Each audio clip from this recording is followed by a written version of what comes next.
I'm Christine Hachem, Emerson's featherweight boxing champ. And I'm Aaron Kenigsberg, by day, vigilante hero by night. But for the next 30 minutes, we're going to be your guides through the weird and wacky world of Emerson College. Not just Emerson College, Aaron. Common Agenda's branching out. We're going to bring you news from all over Boston, the internet, and my best friend's Finsta. But isn't the point of a Finsta to be a secret? Not if it makes for good entertainment. Glad to see you're willing to sell out your friends so easily. I'll make a mental note of that. Oh, don't worry. I never really thought we were friends. Oh, I knew I should have hosted Speechless. But let's not waste any more time. I'm sure our viewers are just dying to hear what's going on at Emerson. Yep, all three of them. Hi, Mom. Well, I think those three lovely people deserve an update on campus life. You know, like news about the horrific construction that just never seems to stop.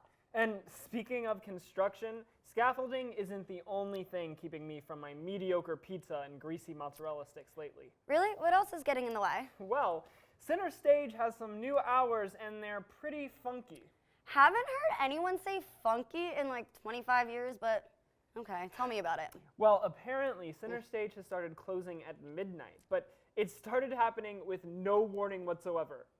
Imagine my surprise when I stroll into Walker in the middle of the night, confidence through the roof, flash a smile and go to tap my ID just to get an "it's closed" from the desk assistant. Ouch. Yeah, but don't worry, at least the library is still a sacred place where you can study until the cows come home, right? Seriously, where are you getting these Wrong! sayings? They close at 6 on Saturdays. I think the assumption that nobody wants to spend their Saturday at the library is sad. I'm beginning to think you're the one who's sad. You'll see. You'll all see. When your roommates are listening to the Black Eyed Peas at 1 a.m. and one of their stupid friends goes, "Alexa, volume 12," and there's just no end in sight, you'll all know my pain. That sounds surprisingly threatening, and I'd recommend you go to ECAPS.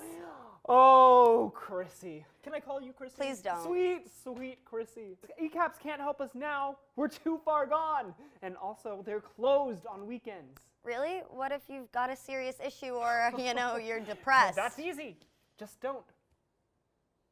On a lighter note, summer internships are on the horizon, so you'd better get those applications started, my friends.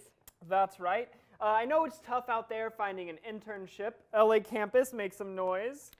Pretty sure they can't hear you in LA. Woo! LA! Pick your battles, Christine.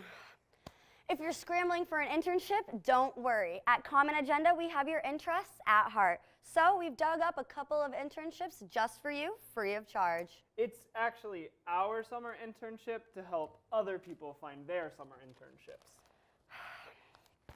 All right, well, it's unpaid, unfortunately. Oh, okay. Speaking of unpaid,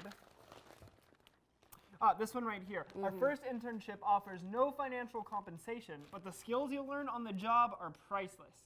You've got the opportunity to work on the set of Jerry Seinfeld's hit Netflix original, Comedians in Cars Getting Coffee.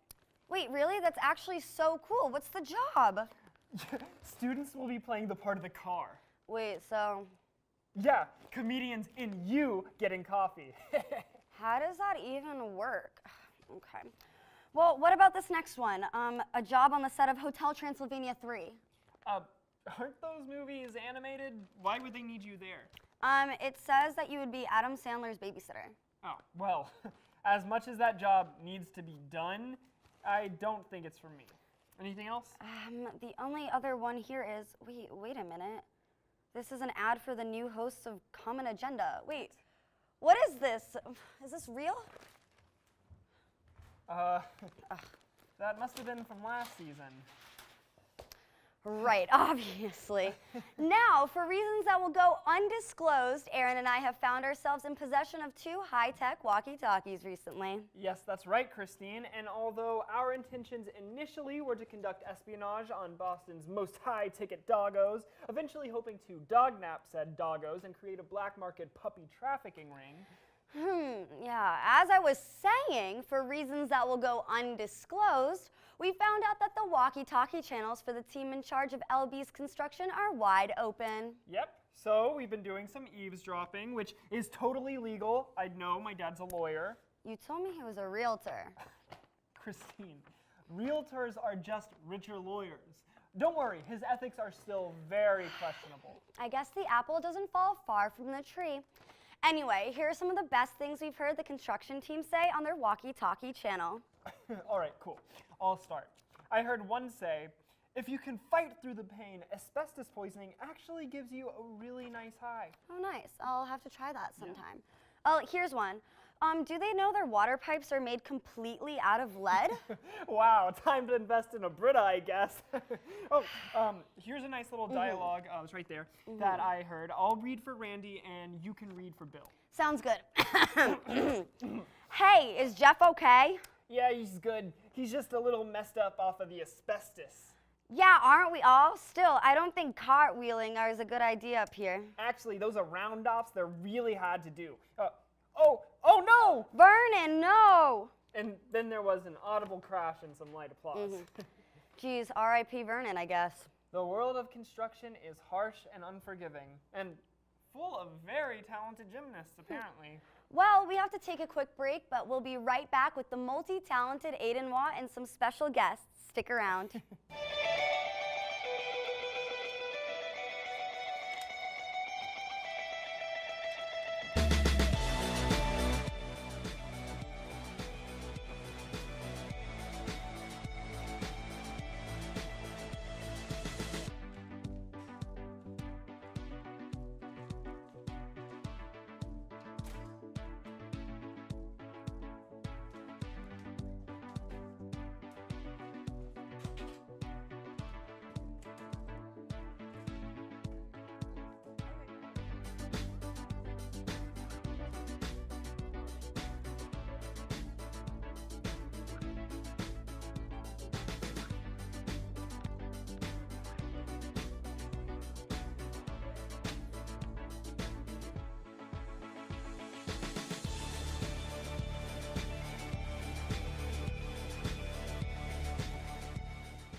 Maggie, did you pick up the stairs yet? No, that was your job. Maggie, oh my god, I do it every week. No, I told you this is the one but we week I talked didn't about want this. responsibility. Okay, I need to pick my wedgie. Oh my god, look, they got us slushies.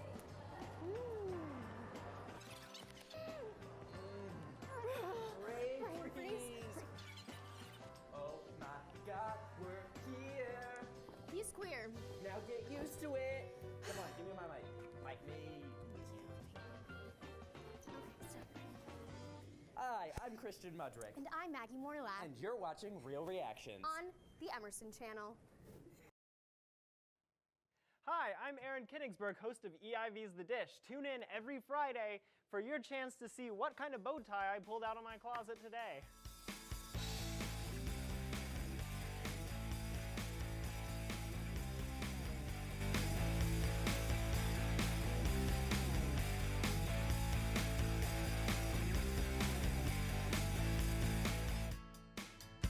Hello and welcome back to Common Agenda. It's great to be back, and I'm so happy to see that Kate and I aren't going to be Common Agenda's most dysfunctional host.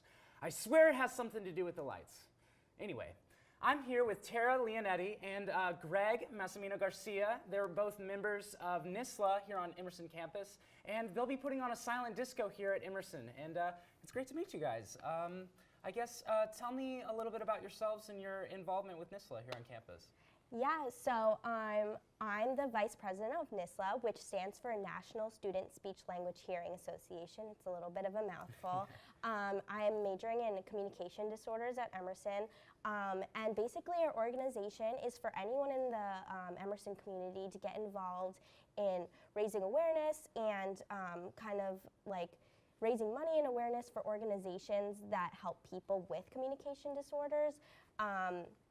And yeah, it's not only for the major. It can be for anyone in like the Emerson community, but basically like it is a lot of communication disorders majors. Yeah.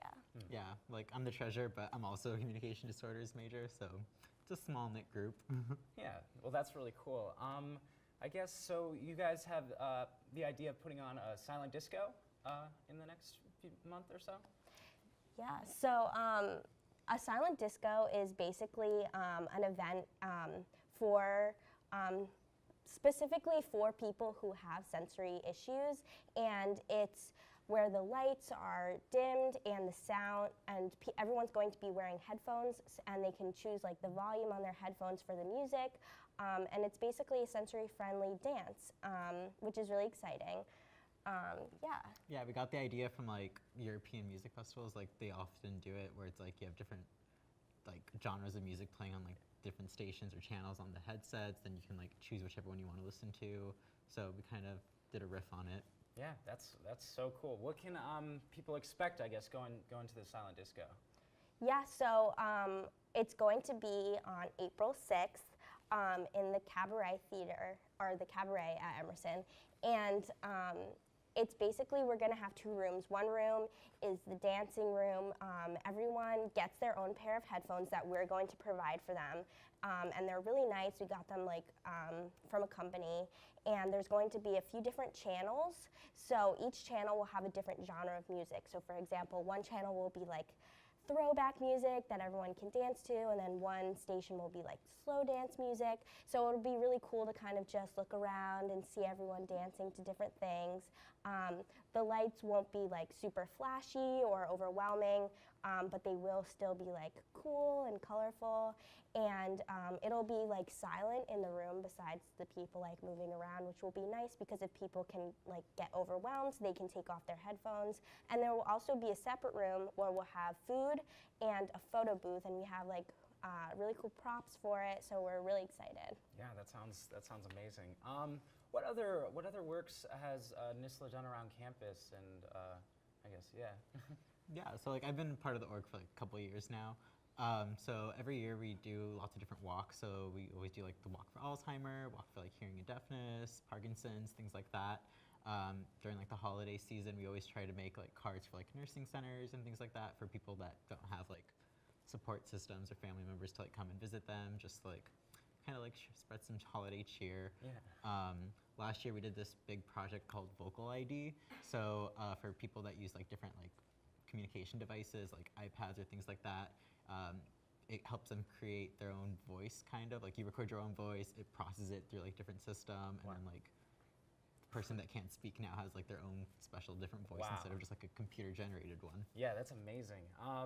What I guess like how has this been, or what have you found to be like most rewarding out of your involvement with NISLA?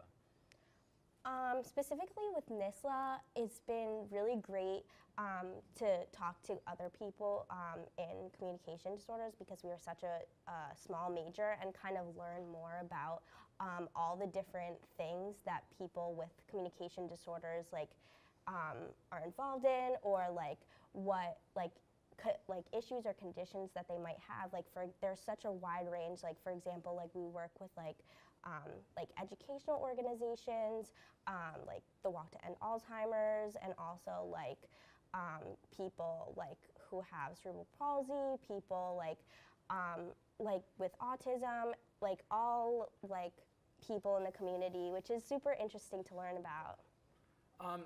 I guess tell me a little bit more about what inspired you to put on the silent disco in the first place. Yeah, well, so April is Autism Awareness Month, so that was kind of like one major point. But like we both have mutual friends that are heavily involved with the orientation program, and there was one student that had sensory issues, primarily with hearing and like different other things going on. So they couldn't attend a lot of the events in orientation just because some of them are like very high energy, lots of noise. It was a lot for some of the people. So we decided to do something a little bit more like inclusive for everyone. I'm not sure if you want to talk more about it. Yeah, so we like really want to emphasize that it's like not just for people with sensory issues, it's for everyone in the Emerson community. And we also wanted to mention that like nobody in our organization like is autistic or like does have sensory issues. So we did want to like recognize that. And so it will be, like, we can't speak for people, like autistic people or people with sensory difficulties. And we're really excited to make this, like, it's not like an other type of dance. Like, it's for everyone, and everyone seems to be very excited about it, so. Yeah, it sounds like you both get to kind of work with different parts of the Emerson community and kind of bring it together in a lot of ways. Is that true? Yeah, like we've partnered a little bit with like EME, Emerson Main Events, WECB, Off-Campus Student Services, and the Community Ambassadors. A bunch of different orgs on campus, like whole variety of majors, just making it a whole like community-wide event. Yeah, that's amazing. Are you two involved in any other things on campus yourselves? Yeah, I'm involved in a couple of things on campus. NISLA, I'm the vice president, and then I'm also part of a sorority, Kappa Gamma Chi, and then I'm also, like I work in admissions, and I also work as a peer tutor, so a couple of different things. Wow. I'm in the same boat. President for our class of 2018, part of student government, also heavily involved with NISLA as the treasurer. I was previously like orientation core staff, so done quite a different things. Wow, the two true heroes at Emerson College. Okay, is there anything else? There'll probably be a Facebook page coming up for the event that people should look out for. Yeah. And it's on April 6th? Yes. At the Cabaret. Perfect. It's about time to toss it back to Christine and Aaron. Tara and Greg, thank you so much for being here today. I had a really great time talking to you, learning about this. And get used to this face, people, because there's no getting rid of Aiden Watt. Sorry, I had to say that. Thanks, Aiden. Sad to see the man bun go. So apparently Emerson Channel doesn't really have the funding for Doppler radar technology, but I was able to use my roommate's tarot cards to predict your Emerson forecast, because every good news show needs a forecast, right? But are we a news show? Fake news. Oh, gotcha. Well, for Monday, it looks like you'll be woken up 3 times at 5:37, 6:32 a.m., and then finally 5 minutes after your first class of the day starts. On Tuesday, all the printers will go offline right before you have to print that paper for your professor with the strict no late work policy. The only working printer on campus will be your freshman year roommate's ex-girlfriend's printer, so have fun sending that text. Wednesday will bring us a lot of sun and nice weather, but only during your shift at the coffee shop and your class. Every minute you spend outside will be gray, rainy, and cold. And it looks like Thursday will be a totally pleasant and nice day, and you'll be completely stress-free and happy. What? That sounds way too positive. Oh, you're right. I missed a word. It says Thursday will be a totally pleasant and nice day, and the squirrels in the commons will be completely stress-free and happy. That sounds more like it. And for Friday, the teleprompter just has a little frowny face, so good luck with whatever that means. And the cards were a little hard to read, but I'm pretty sure your Saturday night Tinder date is gonna stand you up. And that's what's in your Emerson forecast. Now, Aaron, are you aware that Emerson College recently purchased the lot where the TAM was originally located? I am, but you know, there was something fishy about it closing down so suddenly. How they were found selling illicit substances to minors? Well, yeah, but who tipped them off? That's exactly what I intend to find out. I have reason to believe that the entire incident was a setup. Oh, Lordy, who would ever want to do that? I'll give you a hint. Who's the one person who would benefit from Emerson College owning more property? The students. Besides the students. The teachers. Besides the teachers. The IRS. Besides the IRS. Okay, better hint. Who has a Scrooge McDuck vault in the closet of his office? Lee Pelton. But how can you be sure? Just look at the evidence. With prime real estate like that, he could put whatever he wants in the lot. Dorms, classrooms, dining halls. And the police did all the dirty work to get the price as low as it would go. Just also he could swoop in and buy it for a fraction of the original price. Clever man, Lee. But not clever enough for the Wonder Twins. So, do we turn them in or something? No, because with that land, we can finally have what Emerson College has been missing all of these years. A Korean karaoke bar. No. No. I will not have you new kids coming here taking my old job and talking dirt on my best friend Lee Pelton. Aiden, it was just a segment. We were going for a kind of BBC Sherlock thing. Oh, I love that show. I don't know what a BBC Sherlock is, but we are taking a break right now. And you two just need to tone it down with the Lee Pelton jokes, or I'll have to take you back to my bedroom back there. And if you, and just, I'll make you. Lauren, what are you doing? I'm getting ready to host Good Morning Emerson, of course. Good Morning Emerson? What's that?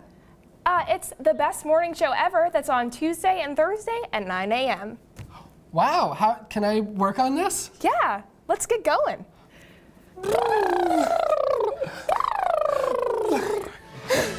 Red leather, yellow leather, red leather.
Welcome back, everyone. Aiden got tired of yelling and went to lie down on his futon behind the set. Is that what that futon's for? This is a weird show. Speaking of weird, students across campus celebrated Valentine's Day on Wednesday. Wait, this Wednesday? No, last Wednesday. Oh, no, oh my God. What's wrong? Oh, you forgot. I totally forgot. Well, I'm sorry, that really is the worst. I had plans. I had a gift picked out. I was even going to post something on Instagram. Well, that really is tragic, but don't worry though, I'm sure. Wait a second. Do you have some big news to tell me? No, why? Well, I thought you were single. I am. This was my chance to remind everybody. I can't believe I missed it. I was going to buy myself something I don't need, invite my friends to a really depressing, unsexy movie, and passive-aggressively post on social media about how happy I am to be alone. Depressing and unsexy? I thought Mother was out of theaters. I even saved the perfect picture of my cat to post on Instagram with the caption of, "When the only one who will be your Valentine has whiskers and a tail." Ugh, you said it was on Wednesday? Yeah, what did you do? I saw Jumanji instead. My roommate and I picked up Thai food on the way home. Huh, sounds nice. Yeah, it was. Damn it. Hey, have you ever thought about what it would be like if Emerson spent our tuition on our own Olympics? What do you think you'd win gold in? Wait, so it's like a sports evie? A spevy? No, you're thinking too small. Like a real Evie. Yes, tell me more. All right, well, if Emerson hosted the Olympics, I think I'd win the gold at the short distance scaffolding hurdle. It's where you fling yourself under the scaffolding before the oncoming traffic on Tremont and Boylston plows into you. Oh, nice. Well, I think I'd win. And explaining to my parents why a degree at a communications school is not a waste of money. Well, I'd win gold in the 500-meter P-row audition dash. Well, I'd win gold in the Walker Late to Class stair run. Well, I think I'd win the sidewalk ice skating competition. I'd win gold in dining center overcooked food speed eating. Well, I'd win best hair. Well, I'd win common agenda host that's most likely gonna make it in the real world. Oh my God. I'm sorry, that was too far. This is not what the spirit of the Olympics is all about. I think we'd both win in a gold in hosting a comedy show. Even in Evie? Okay, let's not get too far ahead of ourselves. You're right. Common Agenda's lack of Evies is part of its charm. And as our more dedicated viewers, unlike certain unsupportive friends who call this a cute hobby, may know, Common Agenda has recently entered a phase of rebranding. And what those friends who may or may not be named Derek and may or may not peed on Santa's lap when they were 7 know is that the Common Agenda you know and love today could have been a lot different. There were many different variations of Common Agenda that we tried. For instance, the Common Agenda, which was basically the same as it is now, but the hosts are in their late 90s and don't understand how a television set works. It was unfortunately scrapped when the host, Ethel, thought the camera stole her soul, but she refused to leave, so now she's an AP. Hey Ethel, what's up? There was Uncommon Agenda, a more serious satire focused on exploring controversial subjects. But we lost half of our audience after one episode. Again, Maddie, if you're watching, we're so sorry we hurt your feelings. Please start watching again. If we don't get back up to 4, we're gonna get canceled. In an attempt to be more educational, producers tried out Common Cold, an ultra-scientific weekly panel on health. But someone dropped a beaker and now we're all infected with an aggressive hybrid of staph and neurovirus. It's airborne, highly contagious, and in most cases, lethal. If you see a Common Agenda cast or crew member on the street, do not engage. We tried Adnega Nomok, but if you say it too fast, everything starts floating. I pitched Christine Agenda, and everyone really liked it. It tested great with audiences, but Aaron just keeps finding his way back in here despite the electric fence. The trick is to dig a hole and to go under it. For other helpful tricks like that, you could have tuned into Common Knowledge, where I would be giving you weekly advice on how to be successful. The only problem was all my advice involved digging holes. The best version of Common Agenda and our personal favorite was Common Agenda. Take that, Derek. You think you're so cool because you're getting a degree in biology and you're having a full ride to Notre Dame, but I'm making something I'm proud of. Poop emoji.